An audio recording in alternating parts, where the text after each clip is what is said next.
The marimba is a musical instrument similar to the xylophone, except with a wider and lower range of notes and metal resonators underneath the keys to amplify the sound. While the xylophonist uses hard rubber mallets, the marimbist usually strikes the wooden keys with a variety of mallets covered with wound yarn.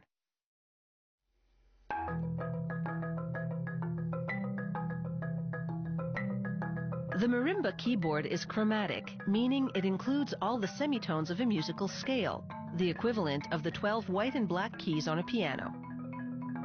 Each wooden key has a resonator, an amplification tube underneath, tuned to the same note. When the mallet strikes, the resulting vibration causes the resonator to hum that note,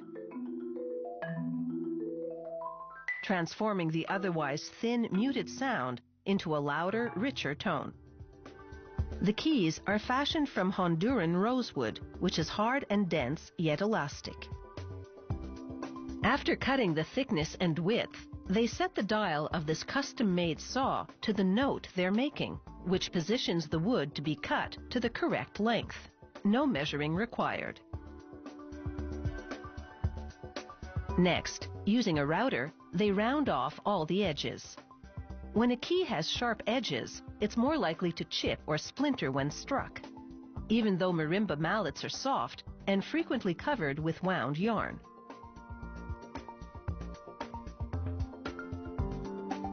The next step is to drill holes at the nodes, which are specific non-vibrating points on the key.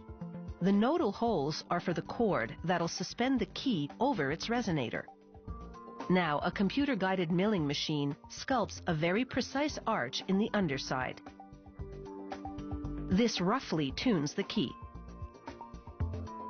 To fine-tune the key, they must tune the fundamental note, plus the first and second overtones, the subtler notes that sound simultaneously with it.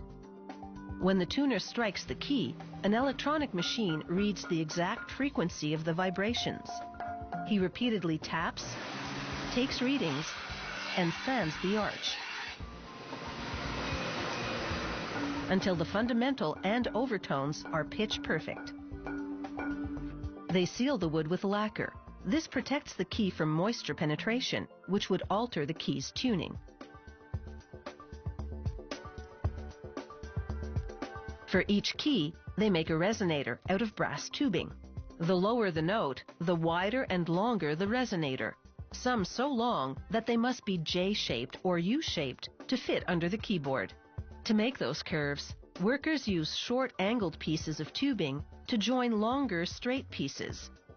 They divide the resonators in groups, then bolt each onto a painted steel rail. There are 6 groups of resonators on this full-range marimba. The instrument is nearly 3 meters long. The ends of the frame are height adjustable. Between the frame ends, a center pole receives the 6 resonator sections, arranged shortest to longest. Then, running over the resonators, wooden cross rails suspend the parts to support the keyboard. Under the lowest and therefore longest keys are those curved resonators fashioned from angled, soldered pieces of tubing. Posts mounted in the wooden cross rails support the cotton cord running through the key's nodal holes. At the end of each resonator is a patented tuning plug. After using a lathe to shape a piece of hard plastic into a cylinder with the required diameter, they saw off a slice about the size of a hockey puck, then quarter the slice, running the cuts just 90% of the way through. These slots make the plug flexible. Next, they drill a threaded hole through the center to the same depth as the slots and wrap the edge in polyethylene gasket tape. The tape smooths the surface, helping the plug glide easily into the resonator. Then they thread a wing screw into the center hole and insert the plug into the corresponding resonator.